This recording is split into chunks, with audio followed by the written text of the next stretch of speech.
Hey guys, so this is for my readings for the first section of class. Let's get right into it. The taboo book, I feel like the main argument is that there's certain expectations for teachers and you have to take risks sometimes, but through all of it you need to make meaning through the encounters, the part that I got from page 49, or 49. Just, you're going to have these encounters with students and you have to just make meaning of it and make students aware of the history of our world, and don't just ignore the unpleasant or taboo conversations.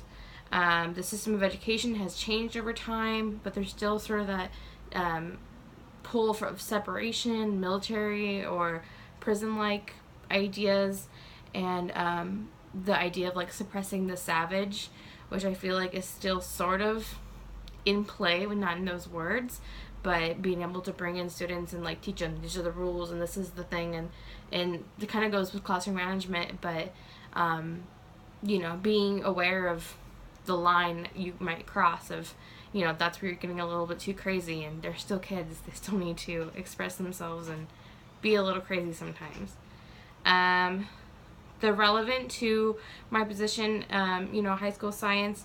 I would think that on page 27 it said the more laws you make, the more lawbreakers there will be, and there's a safety issue, especially in a science classroom, but being able to have rules and laws and things like that that are relevant enough and attainable enough that these kids are not constantly just being disciplined and punished for just being kids. I mean, give them a break, right? So that's kind of where I found that to be relevant. And then relating it to another reading, sort of this hidden curriculum idea that I kind of related through each of the readings. Education at its best is a practice of freedom, page 21. I thought that was interesting. Being able to freely learn and gain new ideas and all that. I thought that was interesting hidden curriculum from Taboo. Moving on to effective classroom management, chapters 1 through 3. Main argument, I would say classroom management is the academic and learning and social emotional learning combined into one, and having everything kind of set up so that you don't have to, you're preventing issues so you don't have to go back and discipline as much. So if you create an environment that is welcoming and encouraging and prevents disciplinary needs, then you're going to have a better managed classroom. Relevant to my curriculum, the physical space that the students are in should respond to the need and the purpose of the lesson, especially with science, all the labs. I wouldn't necessarily have them sitting in groups all the time, but you do have the ability to move, especially in the classroom I'm doing student teaching in. It's very small, there's no lab desks, so they have to just move their desks to make groups, and we move the desks quite a lot, but it works out. Giving them enough space, giving them space for different supplies, which is important.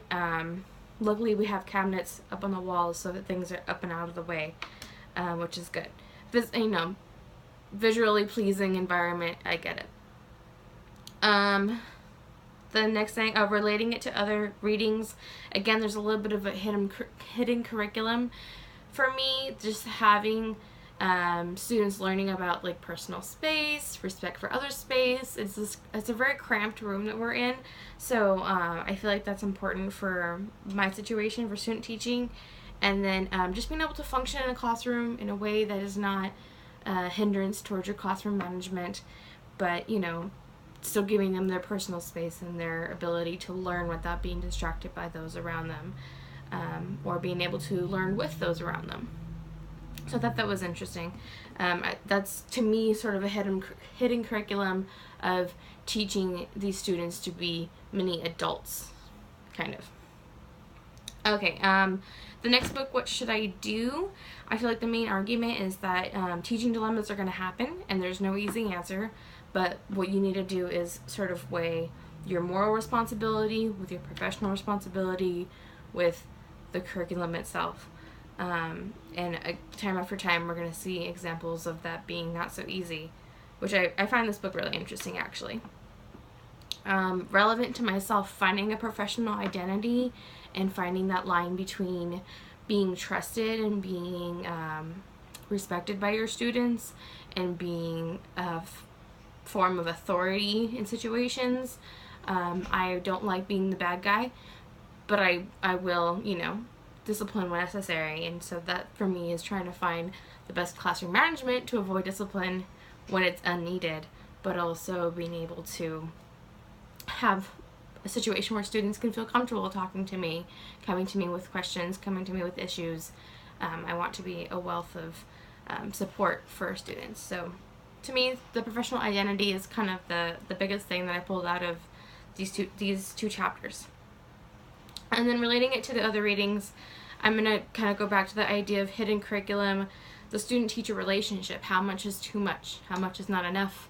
You don't want to feel like they're cold, like the teacher is cold, but you don't want to feel like they're too comfortable as well. I know as a student, it was always kind of awkward when they share too much, in that age. So there's a fine line between friend and teacher, and like a stern teacher you would never consider talking to on a personal level.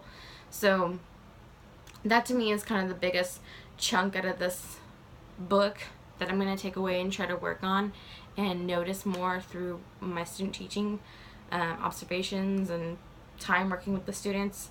So yeah, overall I like the readings for this week.